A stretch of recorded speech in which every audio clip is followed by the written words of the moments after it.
Hi, it's Micah, back to wish you a happy fall. Today we're going to go over autumn decks. I'll do a separate video for the creepy ones. So first off, we got The Crimson Eye by Evangeline Gallagher. It's just like an RWS, but I really like this brick red color, and I don't know, the black and the white makes it feel a little more dark and mysterious, and there's like flames and blood drops, and yeah, the stylized animals. I really enjoy this deck. It's pretty cool. Look at that. Tarot of the Starbound Fantasia. It's dark but colorful at the same time. It's kind of a mix between the Thoth and the RWS, but I think it's good for all seasons, really, but definitely has that darker vibe, you know? Oh my god.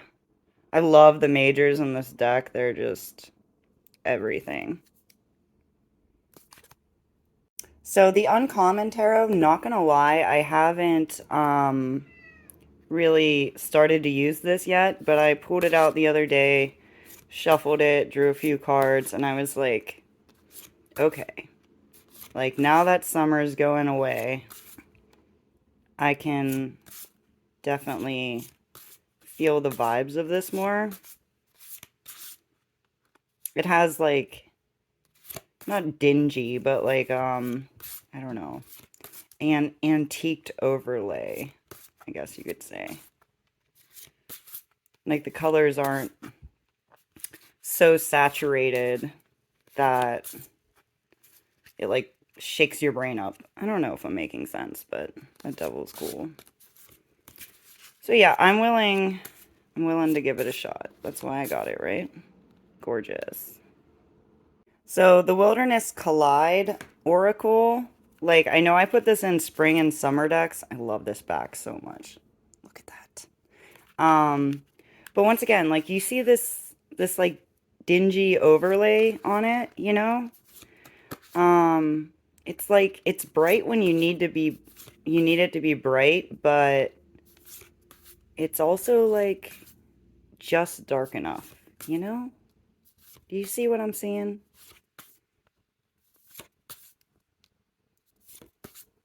Like a cloudy day or something. I don't know. I mean, that one's bright, but a lot of them are more subdued than I thought until I started pulling out cards, and I'm like, you know, like I think she could work whenever, right? The Oracle says so. So I know the Hush Tarot is gonna be in a lot of people's videos, but I did a walkthrough where I went through the deck and kind of made up little stories behind meanings of the cards. So if you're struggling with it, maybe check that out. Hopefully it helps you instead of, you know, making you not be able to unsee things. But I think I did good. It makes sense to me. Love this. I want a little miniature goat, but I don't have the space. Really cool though. I think if you sit through the cards with the cards and go through the deck and just let yourself tell a story, it kind of comes together a little bit. So the second Nature Tarot, it didn't come with a box or a book. It comes like with these cards, right? I have a video on this deck, but I love it so much. Like, I don't know. It's whimsical and just gorgeous. I love like the fire in the wand suit. So I think this is like summer nights and fall, right? Like the bonfires and the stars. Look how cute. I can't handle it. It's just, it's really pretty and nobody ever uses it, and I don't know why. Like, oh, and the suits are color-coded on the bottom, just so you know. But, like, how gorgeous is that for fall? Let me get in here. I'm sorry, I'm all over the place. It's beautiful. Look at all the detail with the fruit. Like, yes. Similar vibes with the Bonefire Tarot.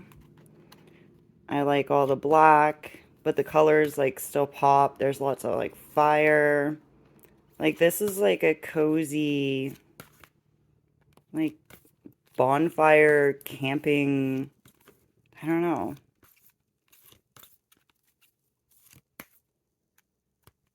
I mean, the colors are saturated, but the blacks are so dark that I think it calms it down a little bit. Just makes everything pop. Yeah. Tarot of the Cosmic Seed. I think this deck is gorgeous. Can be really used like all year round. Because, you know, the brights are bright and the darks are dark. But I just think it's enchanting and just beautiful. Sorry, this cardstock sounds like super loud. Can you guys hear that? I love this card. But, yeah.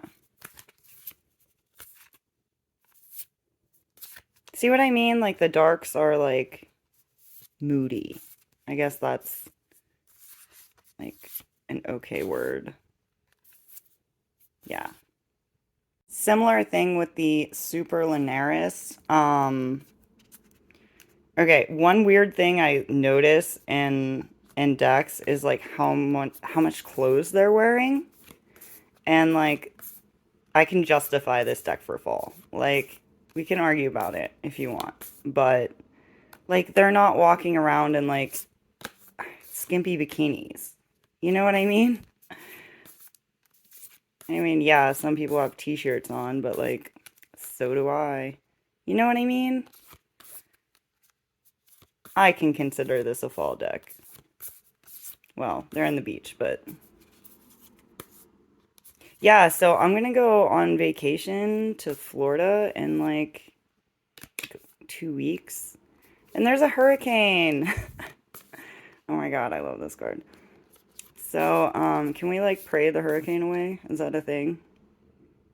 Beautiful. But, like, yes, I can get fall out of this. Like, you can use your decks whenever. Don't let anybody tell you different. But yeah, like the moody skies, clouds, like gusts of cold wind makes sense to me. And that's all that matters. So the Urban Crow Oracle, I would classify in the cold, cloudy, and wet category. That is fall. You know? It's raining. The bird's like, I'm wet, this sucks. No, I like fall. I just wish it didn't rain so much here. I think this deck is like, what, Pacific Northwest or whatever, but where I live, it's the same type of scenario. Yeah. I had to turn my heat on today for the first time this year, and it got my throat all, like, dry. Pretty. Okay, another MJ deck is the Foroxa. I love this one. There's a motorcycle outside, just ignore that. Yeah, I think this is, you know, doable for all seasons. But, you know what, I'm gonna pause. Okay, quick rant about motorcycles. I personally wouldn't want to be trapped on something that's making constant loud noise. That's probably just a me thing, but I feel like I would get so agitated in, like, existing with it. You know? Okay. Rant over. Anyways, the Foroxa speaks to me most in the fall. And that might be because I got it. Did I get it in the fall last year? I feel like I did. I don't know. But yeah. That's my take on that. I love this. I think the book's pretty good. There's some descriptions that I don't necessarily like read that way, but overall I think it's a good like story, you know?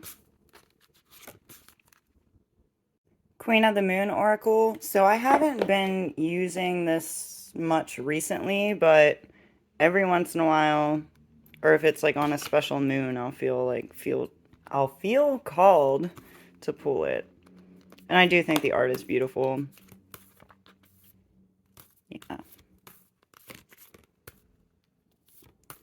It's just, I have to like, decks like this, I have to be like, remember that I have them and get the urge to get them out. But yeah, I have the Moonology. I didn't put that in here because I just really don't use it anymore. But this one still calls to me. Oop. So, whoa. The Divine Feminine by Kokarina. I just pulled this out and looked at it. I have no idea why I put it back in order. I mean, I've read with this deck. So, I don't remember doing it. I don't know what would have compelled me to do it. Pretty sure I did the walkthrough after working with it, so I don't know. Maybe it did it all by itself. Oh wait, the tower's not in order. I don't know. Whatever. It's a cool deck. I like it. It's really pretty. I find this one just reads good like at night. That sounds stupid, but like last year when I was pulling it out, I think it was winter. It's really peaceful. Like for a nice clean reading before bed. Like I get home from work pretty late at night and I don't know. It kind of calms me down. And the book's really good. I like the book a lot. It's like simple, but it's exactly what I need when I need it. So I'm going to be using this deck probably once it starts getting, you know, once the days start getting a lot shorter and it'll be dark at like 5 o'clock. Are they going to end daylight savings time? It seems like they talk about it every year and nobody ever does it. Somebody needs to do that. The Magic of You Oracle is another deck I plan on getting back into. I just wish there were more cards. Like, make a bigger version or an expansion pack or something. I mean, it's mass market, so they probably wouldn't do it that way. Or like another deck that's the same size that I can add to it because I like the meanings. Usually if I'm compelled to like pull this deck, I'll get really meaningful cards and I'll be like, thank you, you know? Cleanse and restore yourself. Detox. I don't know if I passed it. I don't think I did. Gorgeous. But there's this one card in here. This one. Burn away the past. Like, I don't know. It usually doesn't fall flat for me, and I appreciate that. I'm sure that happens to people, you know, you're like, man, I really need this reading right now, and then you pull it and it's like flat, and you're just like, well, that didn't help me at all. It's probably just perspective. Sometimes I get like frustrated and like if I don't get a feeling response, I'll just be like, I don't dive deeper into it. Gorgeous. So with the Reclaim Oracle, to be honest, I haven't spent the time that I need to spend with this deck. I mean, I've pulled from it a few times, but the plans that I had for this deck, you know, were to really like journal and deep dive and understand myself better. But I just feel like I've been so busy that I haven't like made that quiet time for myself. Like, I'm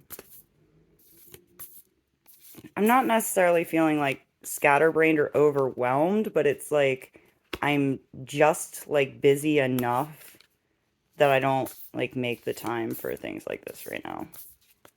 It is what it is. So the Intuitive Night Goddess, I'm not terribly a fan, as some of you know, but I still haven't given up quite yet. Maybe I'll use this. Some of the cards I do love, but maybe I'll use this with the Kokorina one to like, I don't know, warm me up to it more, I guess. I don't know. I'm gonna try. I'll try. It might go more into winter, but I'll let you know. So the Watercolor Rider Tarot deck by the Dark Forest. I keep this in order for comparing decks, but I know there's so many different versions of the RWS like recolored, but I figured I'd throw that in here in case anybody's like, yes, you know, this is a deck I'm interested in. It is plastic, so it's pretty adorable. Just wanted to throw it out there into the world. The Ritual Tarot is another one I want to sit with more over the darker time of the year. It's interesting. Like, I feel like there's movement and stillness in the cards. But it's one that I just want some, like, quiet music playing in the background and, like, sit with. So, this is one I plan on working with this fall into the winter. So, yeah. And finally, the Caitlyn Madison Tarot is definitely, like, my favorite deck for this fall. I immediately started getting stalker cards, like this one, mainly Cups and Wands, man. Like, they are, this one, they just follow me. Like, it's so many times I'll pull the same exact cards from this deck. And it's not that I don't shuffle it, because, like, I do. And, like, the cards that I pull are random. Like, I don't pull them one after the other, you know? Super weird. But apparently, she has something to tell me. Oh, this one too follows. This one. But yeah, mainly it's the wands. Got that one. But yeah, I have a walkthrough of this. I've heard it's out of print, but like when I went on her website, it didn't say that it was out of stock, so I don't know. I didn't like go through the checkout process to find out, so super gorgeous. Why are you upside down? If she does reprint it, I'm wondering if she would make it smaller. Like, I was like, well, if I take off the top and then take the bottom off the majors, then they might be the same size. But I don't know if I'm willing to, like, do my first trim on, like, the most expensive deck I own. But it is gorgeous. And I want to thank you for watching. Like I said, I'm going to do spooky decks next. So that'll be coming soon. Have a great day.